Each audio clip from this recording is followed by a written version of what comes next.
एक आदमी था, वो आदमी गांव में बड़ा आदमी था, बड़ा जमींदार बन गया। तो अब गांव वाले उससे राम राम करने लगे, शहर के लोग भी उससे जानने लगे, सब उससे सेठ जी राम राम। तो सेठ जी धीरे से बोलता था, मैं बोल दूंगा। कोई करे राम राम तो वो धीरे से कहे मैं बोल दूंगा। वो राम राम नहीं बोलता था, वो ये बोलता था मैं बोल दूंगा।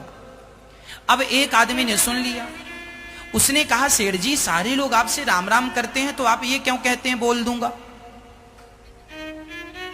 सेठ जी ने कहा चल मेरे साथ दिखाता हूं। सेठ जी अपने घर ले गए और अपनी तिजोरी खोली और तिजोरी में सोना चांदी पैसा भरा पड़ा था। तो तिजोरी खोल के कहते हैं आज फलाने ने राम राम बोला है, फलाने ने जय श्री कृष्णा बोला, फलाने ने सीताराम कहा है। उस आदमी ने कहा सेठ जी आप पैसों को राम राम कहते हैं। सेठ जी ने कहा सुन, आज के 10 साल पहले मेरे पास कुछ नहीं था,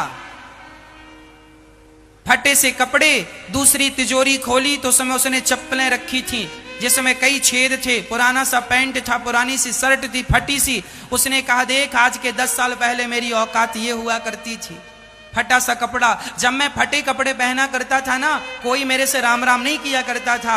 आज मैं जरा पैसे वाला हो गया तो जमाना राम राम करता है, जमाना मुझे राम राम नहीं करता, मेरे पैसों को राम राम करता है। सो मैं कह देता हूं राम राम इनको करते हो, सो पैसों को कह देता हूं राम राम फलाने ने भेजा है।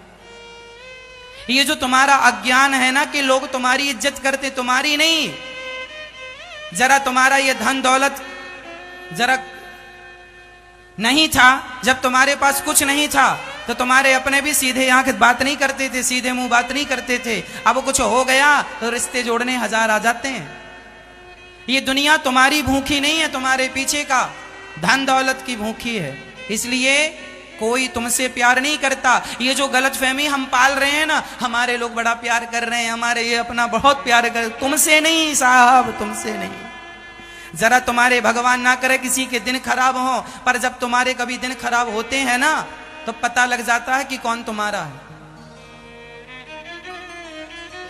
ये तुम्हारी जय जयकार नहीं हो रही है, ये तुम्हारे पास जो दौलत है, तुम्हारी जो शान है, तुम्हारी जो संपत्ति है, उसकी जय जयकार हो रही है।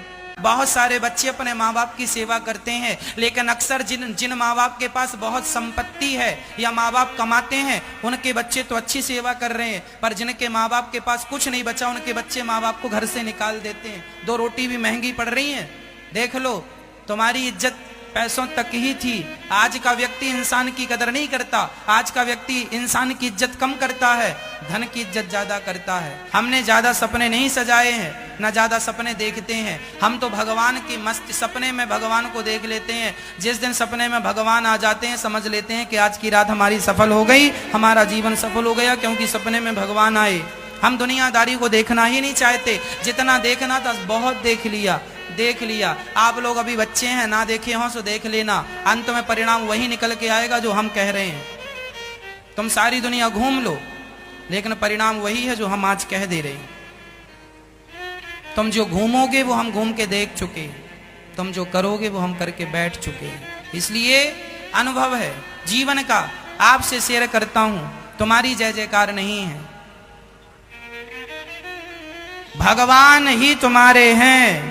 तुम्हें दुनिया में कोई अपनाने वाला नहीं है, लेकिन मैं विश्वास से कहता हूं दुनिया का कोई बंदा तुम्हें अपनाए ना अपनाए, पर हमारे बिहारी जी आपको अपनाएंगे जरूर। भगवान सबको अपनाते हैं, भगवान ने सबको अपनाया है। इस दुनिया में ऐसा कोई नहीं है जिसकी भगवान ना सुनते हो। हाँ, हमारे भगवान जी थोड़ा देर से सुनते हैं, पर सुनते जरूर है, ये मेरा विश्वास। नारद जी ने भगवान से पूछा प्रभु आप सबसे ज्यादा प्यार किससे करते हैं? तो नारद जी को लगा हमारी नाम लेंगे भगवान। भगवान ने कहा ना, हमारा सबसे बड़ा भक्त वो गांव में एक किसान है जो खेत में हल जोत रहा, वो मेरा बहुत बड़ा भक्त है, मैं उससे बहुत प्यार करता हूं। नारद जी बोले जाकर मैं भी तो देखूं कि वो कितना बड़ा, क्या मेरे से भी बड़ा भक्त है? अब नारद जी चले तो वो किसान खेत में हल जोत रहा था, बुवाई कर रहा था, बीज बो रहा था, गेहूं इत्यादि। तो वो बोता जाए और बैलों को अर्र लगाता जाए, तो वो किसान बोल रहा था अर्र अर्र, और कभी कभी बैलों को गाली भी ठीक से नहीं चलता, दुष्ट कहीं का, अर्र ऐसे बोलता। और फिर बीच बीच में एक बार प्रेम से बोल देता, हे श्रीमन नारायण, ऐसा बोलता, फिर वो लग जाता बोने में, डांटने में किसान, है ना। तो नारद जी देख रहे थे, चुपचाप बोले, हे भगवान, ये तो 1 घंटे में 1 बार भगवान का नाम ले रहा है,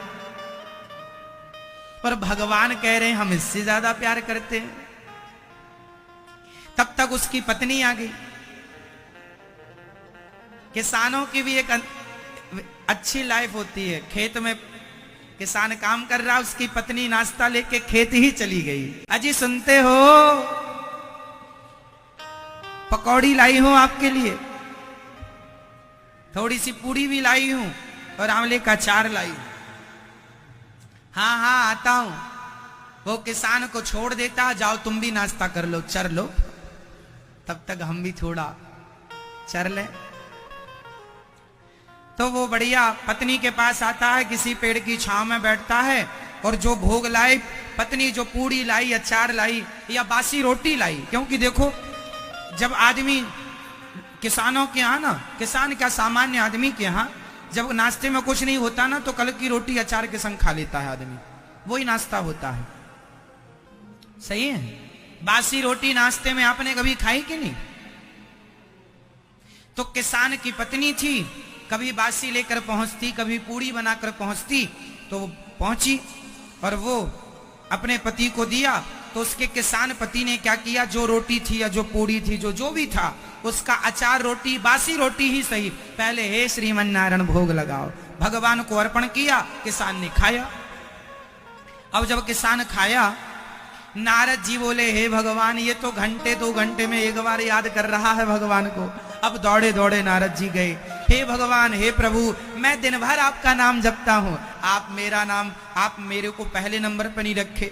वो 1 घंटे में 1 बार नाम ले रहा है, आपने उसको पहले नंबर पर रखा है। भगवान बोले, वो मुझसे बहुत प्यार करता है और वो मेरा बहुत बड़ा भक्त है। नारद जी बोले, बहुत बड़ा भक्त नहीं है, 1 घंटे में 1 नाम लेता है।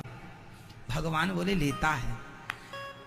भगवान ने नारद जी से कहा, ये लो कटोरा, इस कटोरे में भरा है घी। भगवान ने 1 कटोरा में घी भर दिया और नारद जी से कहा, ये घी भरा है कटोरे में, पूरी पृथ्वी की परिक्रमा लगाकर आओ, पर शर्त है आपका 1 बूंद घी गिरना नहीं चाहिए। अब नारद जी ने घी का कटोरा लिया और चल पड़े। पूरी पृथ्वी की परिक्रमा लगी नारद जी की, अब जितने दिनों में उन्होंने लगाई हो, लगा कर वापस आए। भगवान ने कहा, घी गिरा तो नहीं? नारद जी बोले, 1 बूंद नहीं गिरा। नारद जी का पूरा ध्यान घी में था, गिर ना जाए, गिर ना जाए, गिर ना जाए, गिर ना जाए, गिर ना जाए। भगवान ने कहा, हो गई परिक्रमा, हो गई। कितना गिरा? 1 बूंद नहीं गिरा। भगवान ने कहा, इतने दिनों में आपने मेरे को कितनी बार याद किया? नारद जी बोले, प्रभु क्षमा करो, हम काम में इतने बिजी हो गए थे कि 1 बार भी आपको याद करना भूल गए। भगवान बोले, सुनो, तुम तो फ्री रहते हो तो दिन भर हमारा नाम जपते हो। वो किसान अपनी सारी जिम्मेदारियां पूरी करता हुआ, सारी जिम्मेदारियां निभाता हुआ, काम करता हुआ, वो प्रेम से मुझे याद करता है। उसका 1 नाम ही 1 करोड़ नाम के बराबर है, क्योंकि वो व्यस्त होकर भी मेरे लिए समय निकालता है। तो देखो, ये भक्ति है। केवल बैठ के माला जपना ही भक्ति है, ऐसा नहीं है। काम करते हुए भगवान का स्मरण बना रहे, भगवान में श्रद्धा बनी रहे, प्रेम बना रहे, ये भक्ति है। एक बहू मेरे पास आई, गुरुजी हमारी सास बहुत गाली देती है, अब क्या करें? हमने कहा, सास गाली दे तो हमने उसे एक छोटी सी कागज की पुड़िया दे दी। हमने ये कागज की पुड़िया दी, हमने कहा, लो पुड़िया, और जब तुम्हारी सास गाली दे तो ये पुड़िया अपने यहां पर दोनों दाढ़ों के बीच में दबा लेना। हाँ महाराज जी, दबा लेना। अब वो घर गई और हमने कहा, सास जितनी गाली दे उतने जोर से दबाना। अब वो घर गई और सास गाली देनी शुरू की तो उसने पुड़िया यहां दबाई जोर से। सास गाली देती जा, वो पुड़िया दबाई दबाई दबाई। सास को लगा, सास भी बड़े आश्चर्य में, भगवान पहली बार बहू ने जवाब नहीं दिया। दूसरे दिन फिर सास ने प्रोग्राम शुरू किया, गाली गाली गाली, इसके बाद ये वो। बहू ने फिर जल्दी से पुड़िया दबा ली। दूसरे दिन सास को लगा राम राम, तो शुरू दिन 1 घंटा बोली थी, इस बार आधे घंटे में। अकेली कब तक भौं करेगी बता? कुत्ता तब ज्यादा भौं करता है जब सामने से रिस्पांस मिले, नहीं चुप हो जाता, कहीं कहीं करके चला जाता कुत्ता भी। आप भी जब सामने वाले को जवाब देते तो।